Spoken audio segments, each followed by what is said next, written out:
Bonsoir à toutes et à tous. Grâce à Midrashet Yehuda Manitou, on retrouve le Rav Eitan Fison pour parler d'histoire juive et de l'histoire de la transmission de notre tradition. Bechavod.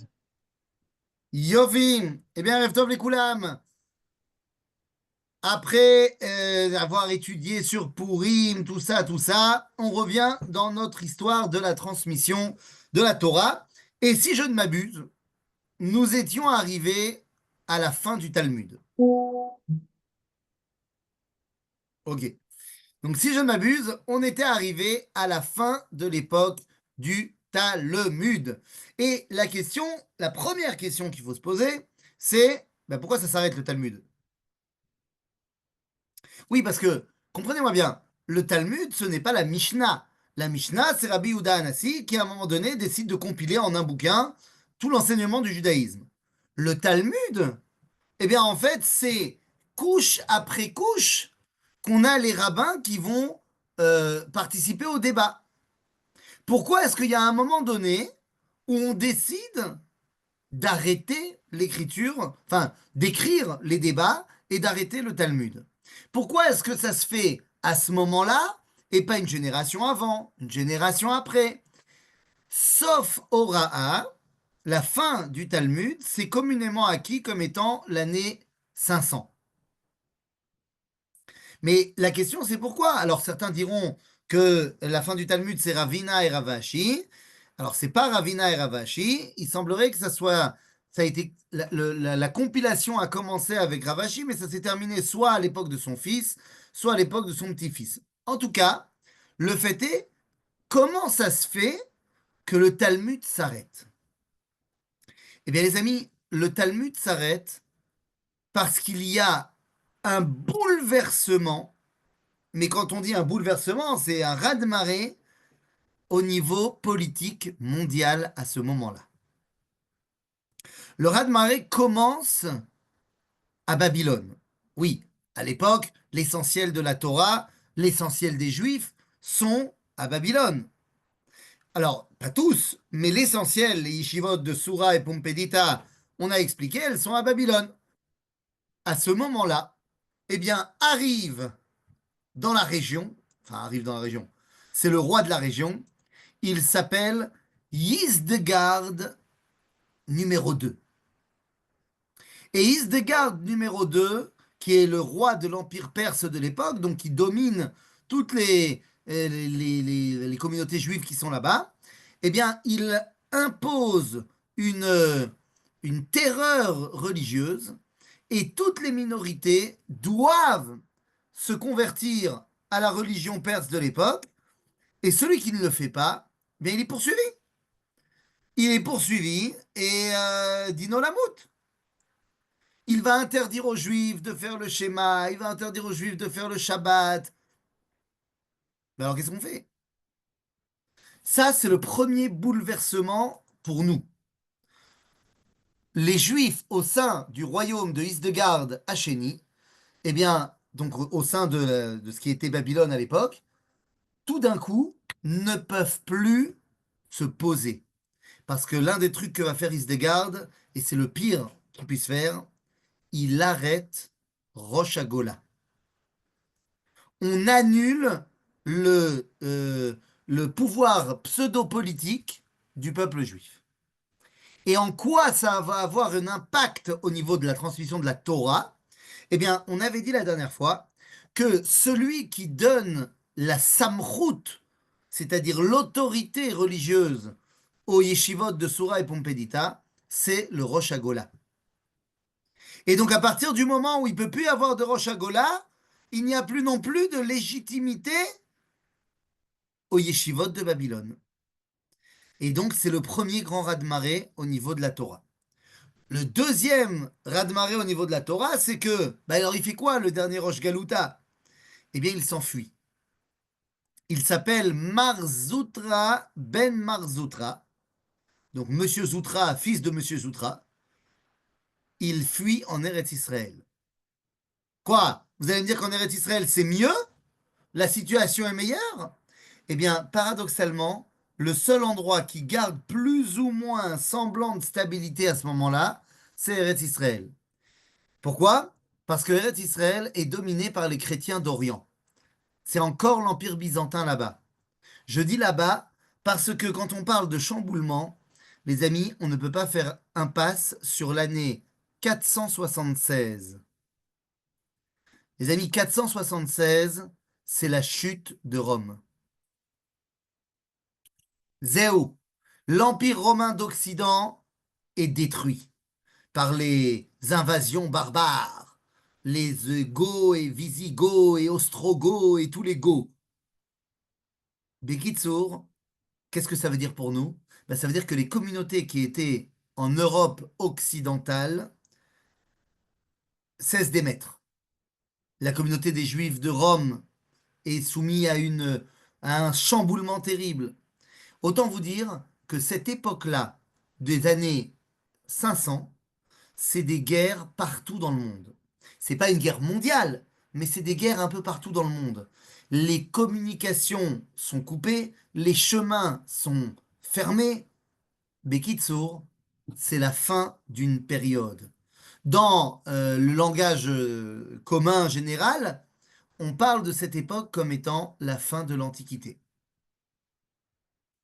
On admet comme date de la fin de l'Antiquité la date de 476 comme étant la chute de l'Empire romain d'Occident, c'est la fin de l'Antiquité. Et donc, qu'est-ce qui commence à ce moment-là? Commence le Moyen Âge. Et comme vous le savez, dans le Moyen Âge, il va y avoir, alors c'est ce qu'on avait appris à l'école, qu'au Moyen Âge, il y avait deux périodes. Il y avait le Moyen Âge sombre et le Moyen Âge ça va. Et en fait, on dit 500 000, c'est le Moyen Âge sombre, il se passe rien. Et 1000, 1500, c'est un Moyen Âge un peu plus éclairé qui va amener à la Renaissance. En fait, c'est pas du tout comme ça qu'il faut compter les choses parce que c'est pas vrai que pendant les 500 premières années, il s'est rien passé. Commence une période pour les Juifs de silence. Entre les années 500 et 650, eh bien, c'est une période très particulière qui s'appelle la période de Rabbanan Savoraï. Ou alors, en plus court, les Savoraïm.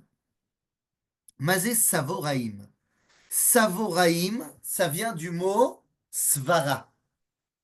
Svara, en araméen, ça veut dire une idée, une réflexion. Anis Sauvert, comme ça. Ok, c'est rentré dans l'hébreu maintenant.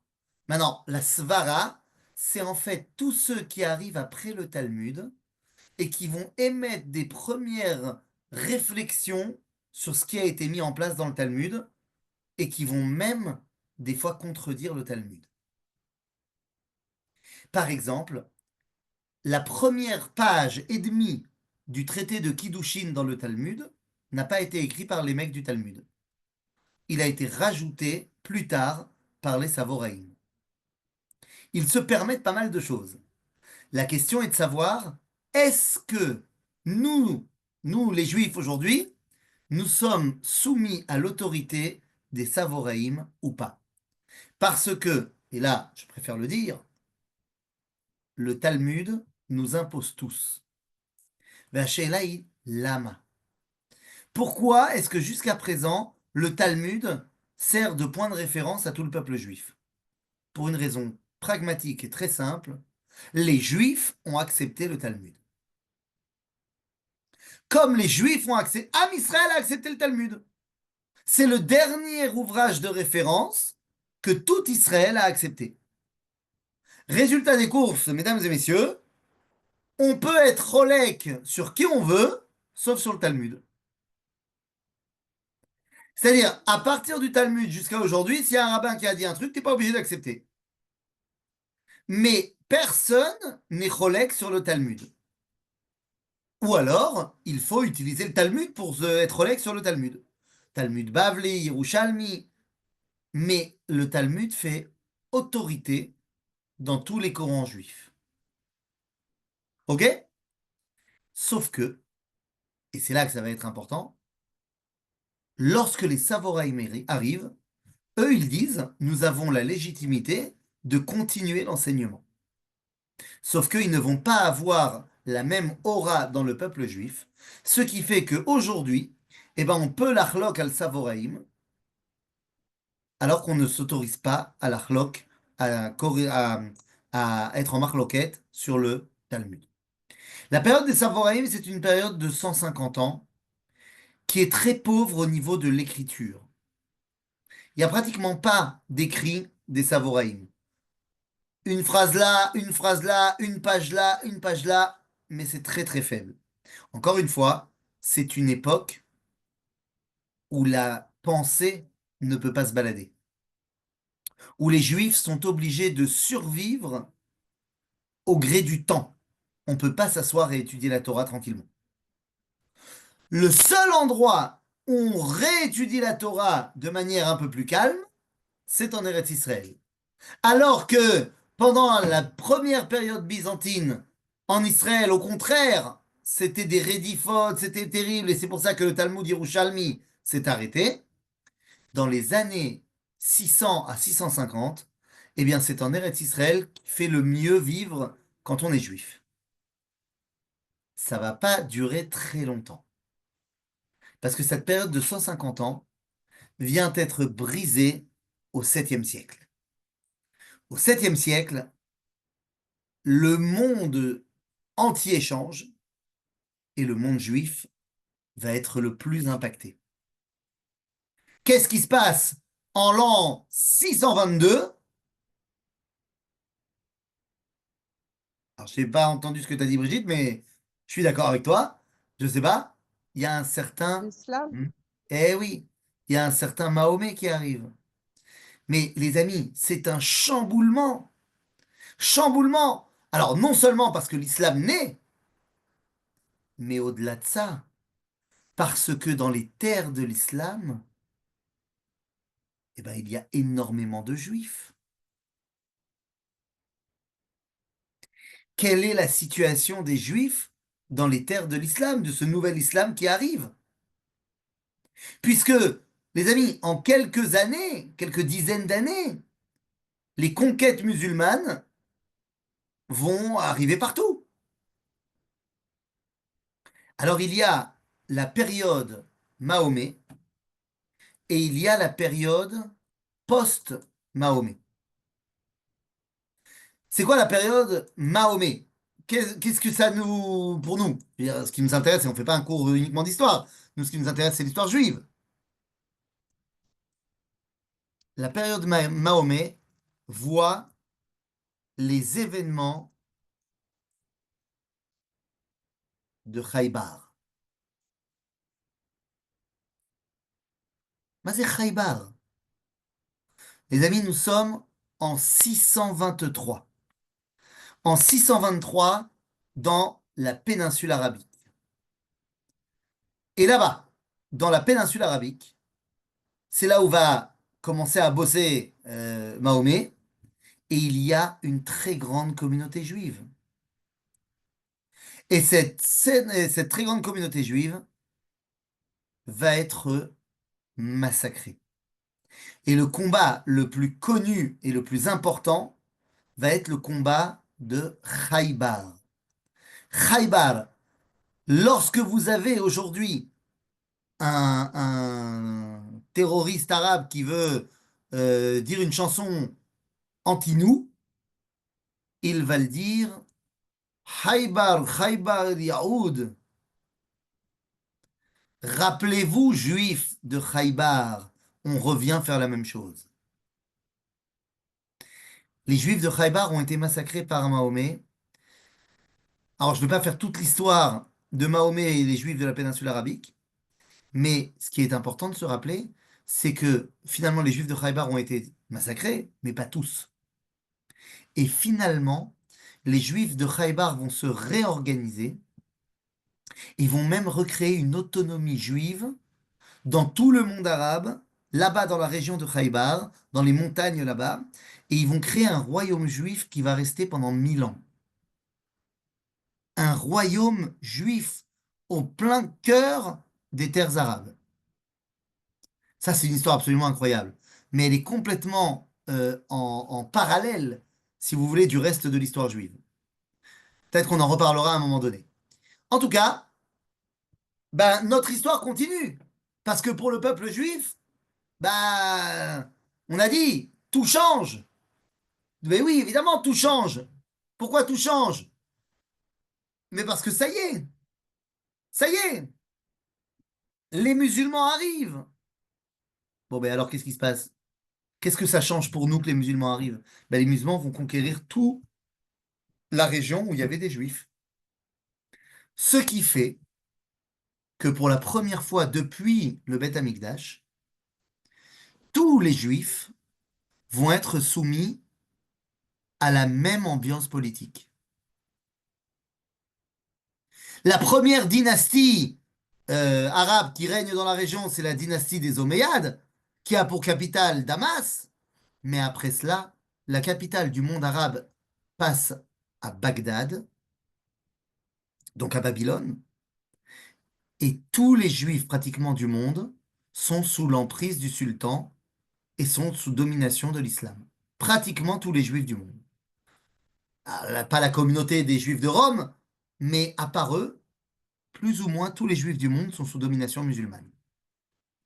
Résultat des courses, eh bien, à cette époque-là, qui va marquer le début de la période de ce qu'on appelle les guéonimes, eh bien, paradoxalement, alors qu'on se dit l'islam est arrivé, ça va être terrible pour nous, eh bien, au contraire, l'arrivée de l'islam dans la région, hop là, va être en fait le début d'un renouveau au niveau de la Torah. Hop là. Mais, excusez-moi, je cherche. Je cherche ma feuille. Elle est là. Seconde. Et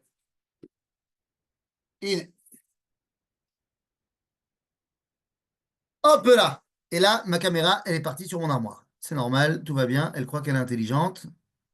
Yofi. Bekitsour. Alors, tout ça, c'est bien beau. Tout ce qu'on vient de dire, c'est bien beau. Mais la véritable révolution, elle se passe dans notre relation à Israël. On vient de dire que le peuple juif, tout d'un coup, est sous domination musulmane, qui va donc de Babylone jusqu'à Poitiers. Hein, on se rappelle que Charles Martel a arrêté les musulmans à Poitiers en 732. Mais ça veut dire que de Poitiers jusqu'à Babylone, bah, le monde est sous domination de l'islam. Ça veut dire, les amis, tout a commencé pour nous en 610. En 610, on a dit en 623, il y a le combat de Khaybar, il y a Mahomet, mais en fait en 610, il se passe déjà quelque chose. En 610, il y a un roi en Perse qui a succédé à Isdegard numéro 2. Ce roi perse, il s'appelle Khasra. Ou alors en perse, on dit Khosro. Khosro numéro 2. Et ce Khosro numéro 2, eh bien, il a, un- il a une idée.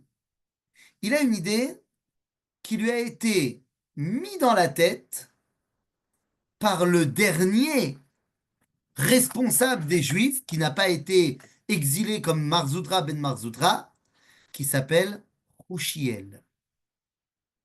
Et Rouchiel, il vient voir Khosra et il lui dit, regarde, ce serait peut-être le moment, puisque les Romains sont beaucoup moins puissants qu'avant, ce serait peut-être le moment d'étendre ton empire sur la terre d'Israël. Il n'y a plus que l'empire romain d'Orient maintenant. Ils sont beaucoup moins forts.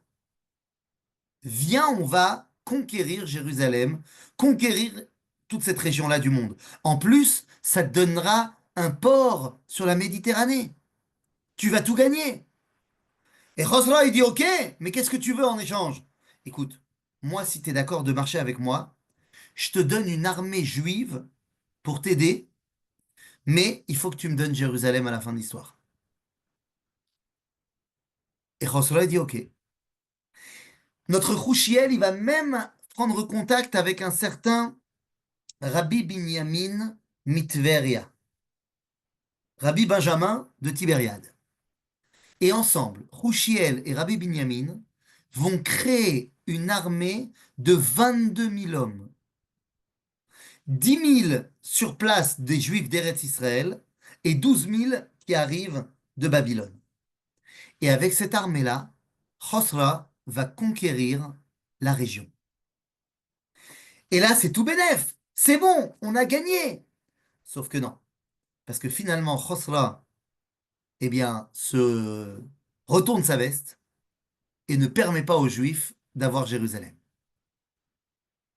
À ce moment-là, les Juifs qui se sont battus pour rien viennent voir les chrétiens, les Romains chrétiens, l'Empire byzantin, qui vient de perdre, et leur disent, écoutez, on est prêt à retourner dans notre veste et être avec vous.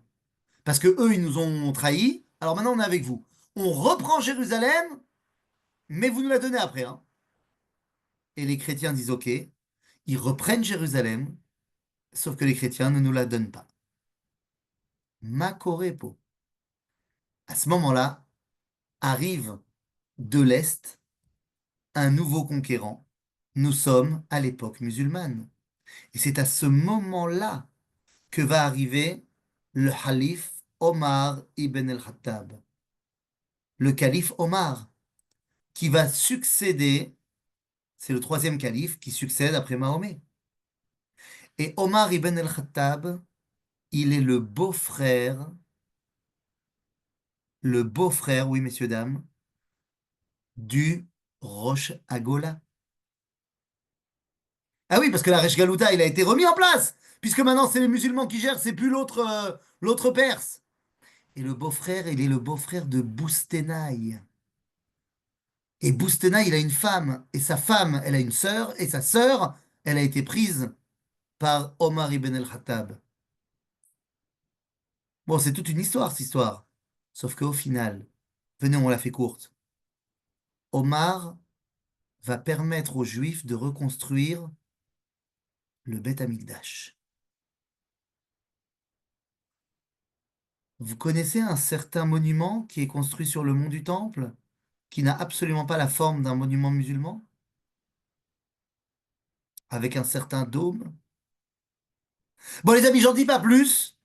Si vous voulez plus d'informations sur le dôme doré, qui en fait est le Beth Amikdash qu'on a essayé de reconstruire, je vous ramène sur ma vidéo que j'avais fait à Tisha B'Av cette année sur le dôme doré. On va pas chercher midi à 14 heures. On n'est pas un cours d'histoire, on a un cours d'histoire de la Torah.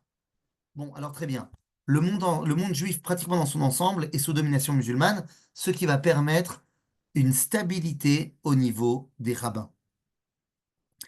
Tous les rabbins, à part ceux qui sont en Eretz Israël, sont à Bagdad, puisque les yeshivot de Soura et Pumpedita se sont téléportés à Bagdad. Il n'y a plus rien à Soura, plus rien à Pumpedita, tout le monde est à Bagdad. Résultat des courses, tous les rabbins sont au même endroit. Et donc, pour la première fois depuis le Sanhédrin, nous sommes dans les années 650, pour la première fois depuis le Sanhédrin, eh bien, le monde juif tout entier sait vers qui se tourner quand ils ont une question de Torah. Et commence à ce moment-là la période, une période qui va durer près de 200 ans, qui s'appelle la période des Géonim. Les Géonim, c'est le titre qui est donné au Raché Yeshivot de Bagdad, de Soura et Pompédita. Elle s'appelle toujours Soura et Pompédita, bien qu'elle soit plus ni à Soura ni à Pompédita. C'est-à-dire, c'est comme vous avez aujourd'hui Yeshivat Hebron, elle est plus à Hebron, elle est à Jérusalem. C'est-à-dire, mais on garde les noms. Les Kitsour, les Géonim vont, si pendant 150 ans on se tait et les Savoraïm n'écrivent presque rien, les Géonim, eux, vont pas s'arrêter. Et on va avoir énormément de textes qui vont arriver des Géonim, particulièrement des She'elot ou Tshuvot. On a des milliers de Tshuvot qui s'appellent Tshuvot à Géonim. Des milliers. Mais le livre peut-être le plus essentiel des Géonim, c'est ce qu'on appelle les She'iltot de Rav Achai Gaon. Les Sheiltot de Rav Achai Gaon, c'est le premier livre de halacha qui a été écrit depuis le Talmud. Ok? Et il fait référence, il fait autorité. À côté des Sheiltot de Rav Achai Gaon, nous avons un autre livre extrêmement important qui va faire référence. Il s'appelle le Seder Rav Amram Gaon. Le Sidour et le commentaire de la Tfila de Rav Amram Gaon, c'est le plus vieux texte, le plus vieux codex de prière que nous ayons. C'est-à-dire, tu veux savoir quel est le Noussach Mekori, va voir Seder Rav Amram Gaon. C'est le plus vieux Sidour qu'on ait retrouvé. Et non seulement Sidour, mais en plus avec des explications, le commentaire de Rav Amram Gaon. En parallèle des Géonim, à la fin du VIe siècle, arrive un personnage. Un personnage qui arrive très certainement d'Italie. Pour être exact, de Cagliari. Il arrive de là-bas, il est extrêmement imprégné de la culture littéraire de l'Europe occidentale et il va inventer un nouveau concept qui n'existait pas dans le judaïsme jusqu'à présent, qui s'appelle la poésie. Comment on dit poésie en juif? Vous savez comment on dit poésie en juif? Vous le savez tous, hein? C'est pas un mot que vous connaissez pas, vous le connaissez tous. Poésie, en grec, c'est poetica. Et ça va devenir, comme tu as dit,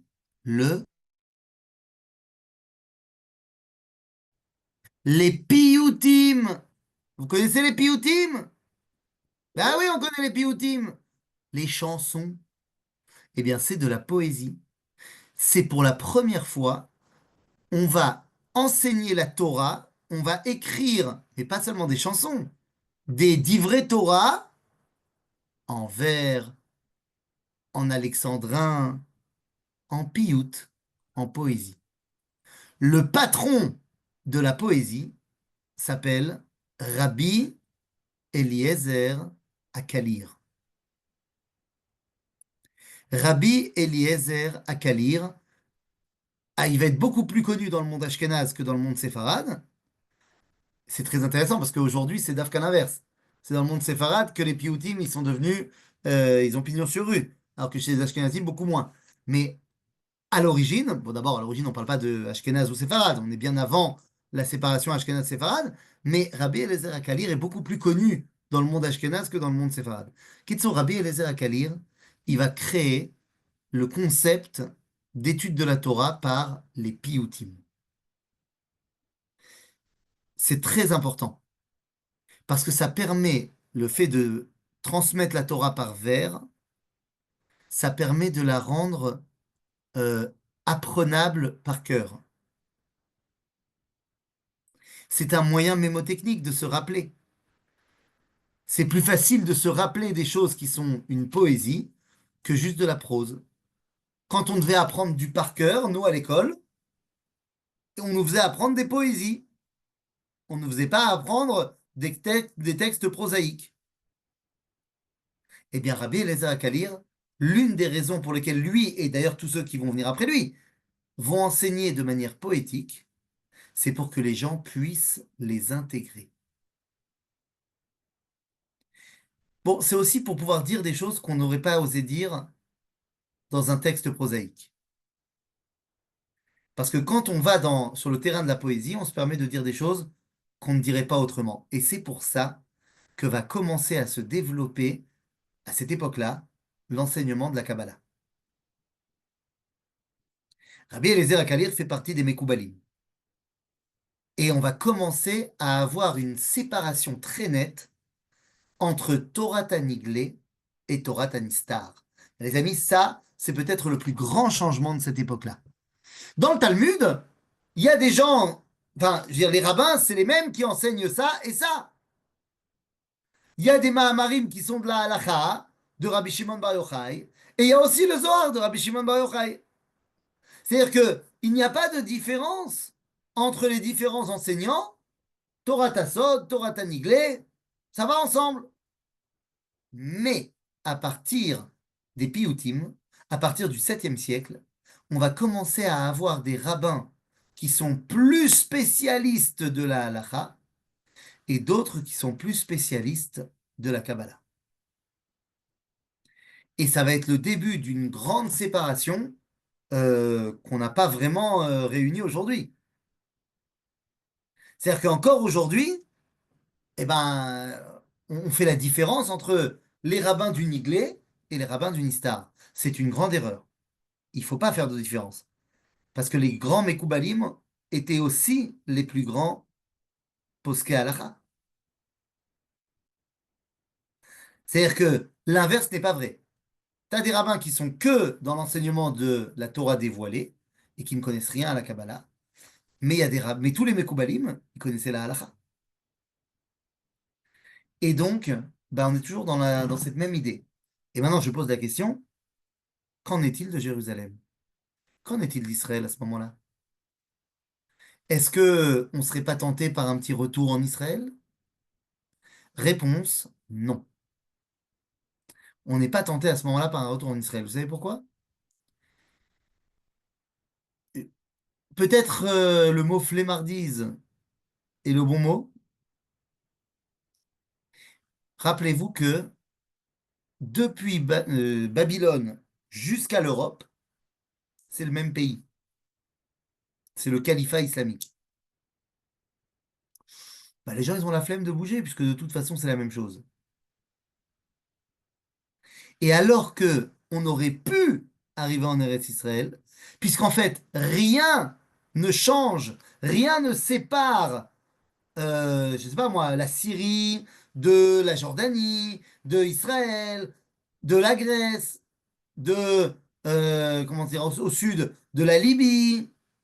Toutes ces zones-là, c'est sous domination de l'islam. Et les musulmans, ils s'en fichent que tu ailles te balader. Le seul truc qui est important, c'est que tu continues à payer. Oui, parce que les juifs et les chrétiens reçoivent un statut particulier, qui est le même statut dans tout l'empire. Dans tout le califat, nous sommes dhimmi. Bon, c'est pas à vous que je vais apprendre ça, vous connaissez très bien. Nous sommes soumis à l'islam. On a le droit de vivre, on est toléré, parce que nous ne sommes pas des idolâtres, mais on doit payer l'impôt à l'islam. Donc en fait, le musulman, qu'est-ce qu'il s'en fiche que tu habites à Jérusalem ou que tu habites à Bagdad? C'est pareil. Alors pourquoi les juifs ne viennent pas? Parce qu'on est bien à Bagdad, en fait. Parce qu'on est au centre du débat. Parce que c'est là-bas que tout se passe. Et qu'est-ce qui se passe en Eretz Israël à ce moment-là? Il y a toujours une yeshiva. La yeshiva formée par Marzoutra ben Marzoutra, qui est toujours en fonction et qui ne va pas s'arrêter jusqu'à l'époque des croisés. Et c'est à ce moment-là que va commencer, je dis bien commencer,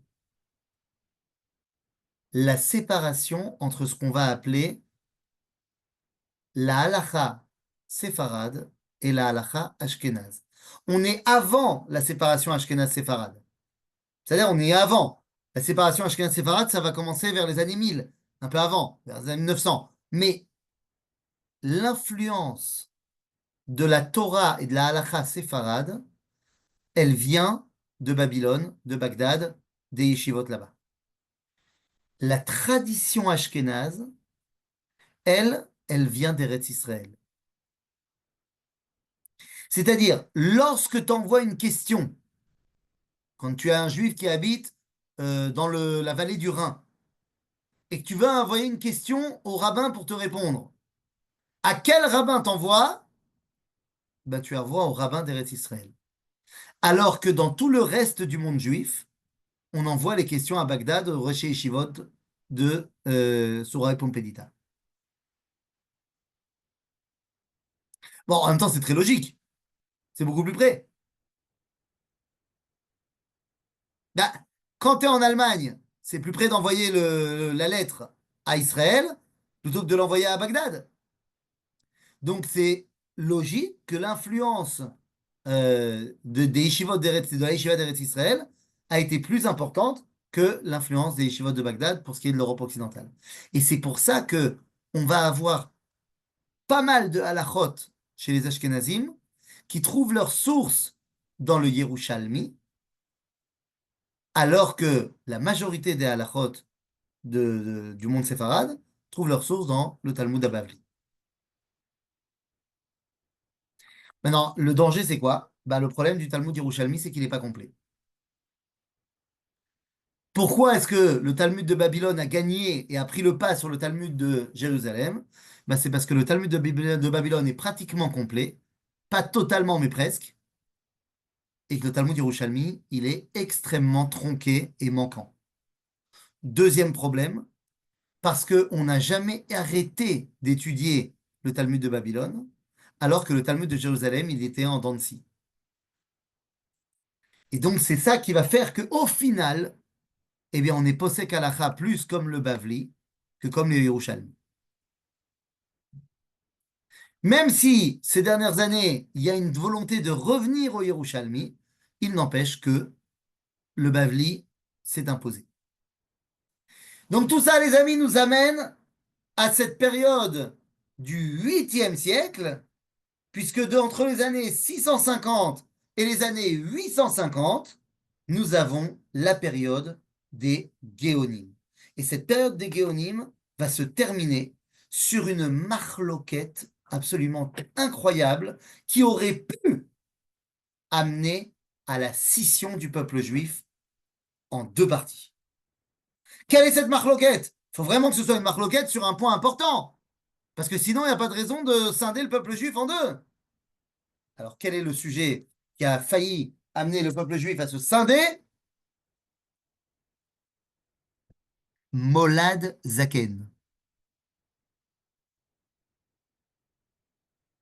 C'est quoi cette histoire? Oui, je t'explique. Quand arrive Rosh Hashanah, tu dois déterminer quand est-ce que c'est Rosh Hashanah par rapport à la nouvelle lune. Et il y a, si la lune apparaît à un certain moment donné de la nuit, alors on fera le Rosh Chodesh, donc Rosh Hashanah, le lendemain. Et si c'est avant cette date, ça sera la veille. La différence qu'il y a entre deux rabbins, comment vous dire, elle tient sur 17 minutes. C'est à 17 minutes près, il y en a un qui dit on doit faire Rosh Hashanah le mardi, et l'autre il dit on doit faire Rosh Hashanah le mercredi. Et bien, sauf que cette marloquette-là, c'était la marloquette entre le Gaon Eretz Israël qui s'appelait Aaron ben Meir et les Géonim de Babylone, de Bagdad. Et les Géonim de Babylone n'ont pas accepté le calcul d'Aaron ben Meir et ils ont décrété qu'il fallait suivre leur avis. Ils étaient beaucoup plus nombreux, c'était eux qui étaient la majorité des Juifs. Sauf que, d'après la halakha, les seuls qui sont habilités à déterminer le calendrier, ce sont les rabbins d'Eretz Israël. Et donc, pendant 3 ans, la marloquette a été telle qu'on ne faisait pas Pessah, pas Kippour, le même jour à Babylone, à Bagdad et en Eretz Israël. Justement, justement, pendant 3 ans, c'était la guerre et il a fallu que Rabbeinu Saadia Gaon arrive pour rassembler tout le monde. Pourquoi Rabbeinu Saadia a réussi à rassembler tout le monde? Eh bien, parce que dans sa jeunesse, il avait étudié chez Aaron Ben Meir, donc il le connaissait bien, et comme il le connaissait bien, alors il a accepté de le recevoir, il a accepté de lui parler, et il a accepté finalement de céder à la vie des Babyloniens. Nahon, tu vois, Baruch Hashem, c'est-à-dire que sans Rabbeinu Saadia, il est possible que la scission du peuple juif, parce qu'il n'y a rien de plus scindant, clivant, que de ne pas avoir le même calendrier. Ce qui sauve les juifs du monde entier d'être ensemble, c'est le calendrier. Regardez quand il y a Purim Meshoulash, et que nous on fait le Michté le dimanche, et que le reste du monde il a fait le Michté vendredi, t'as l'impression qu'on a fait deux religions différentes. Les gens disent, quoi? C'est encore Purim? Qu'est-ce que tu fais? Imaginez si maintenant toutes les fêtes sont décalées entre Eretz Israël et Chutz La'aretz. Et donc finalement, Aaron Ben Meir va mettre tout le monde d'accord. Maintenant, qu'est-ce que ça veut dire cette histoire que seuls les rabbins d'Eretz Israël sont légitimes pour décréter le nouveau mois? Comprenez-moi bien, mesdames et messieurs, dames, le Rosh Chodesh, c'est la force que Dieu nous a donnée de décréter quand c'est Kadosh et quand ça l'est pas. Dieu, il a dit, Pessah, c'est le 15 Nissan. Mais qui décide quand c'est le 15 Nissan? C'est nous. C'est énorme. Shabbat, c'est toutes les 7 jours, c'est Shabbat. C'est pas toi qui décides. Mais les fêtes, c'est toi qui décides. Et qui a le statut de Eretz Israël, enfin du peuple d'Israël pour décréter? C'est les Juifs d'Eretz Israël. Comme si on était en train de dire qu'un Juif en Chutz La'aretz, ben, c'est pas vraiment un Juif. Bien sûr, c'est un Juif. Évidemment, au niveau de la halakha, c'est un Juif, il n'y a pas de problème. Mais il n'est Juif que parce qu'il a les yeux rivés vers Israël. Nous dit le Rambam, dans le Sefer HaMitzvot, Mitzvah 153, que si jamais Dieu faisait en sorte qu'il n'y ait plus un seul juif en Eretz Israël, le Rambam nous dit, Chas v'shalom, Dieu, tu fais pas ça. Parce que tu as promis de ne pas détruire le peuple juif. Mais on t'a pas dit qu'il avait détruit. On t'a dit qu'il y avait tous les juifs à Brooklyn ou à Paris.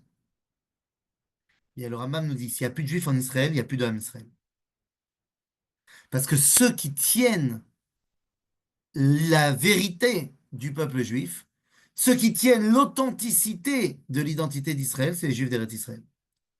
Ah, et tous les juifs qui y sont pas, eh ben, ils ont deux options. Soit ils rêveraient de pouvoir y aller, et ils disent encore l'Oshana Abba Birushalayim, et à ce moment-là, ils sont connectés de par l'espoir, ou alors c'est comme les juifs de la Réforme, au 18e, 19e siècle, qui ont enlevé Israël de toute leur sidour à eux. Et ces gens-là, bah, ils sont perdus pour le peuple juif, c'est terminé. Les amis, nous sommes à l'aube des années 900, et à cette période-là, eh bien, il va y avoir un nouveau chamboulement dans le judaïsme.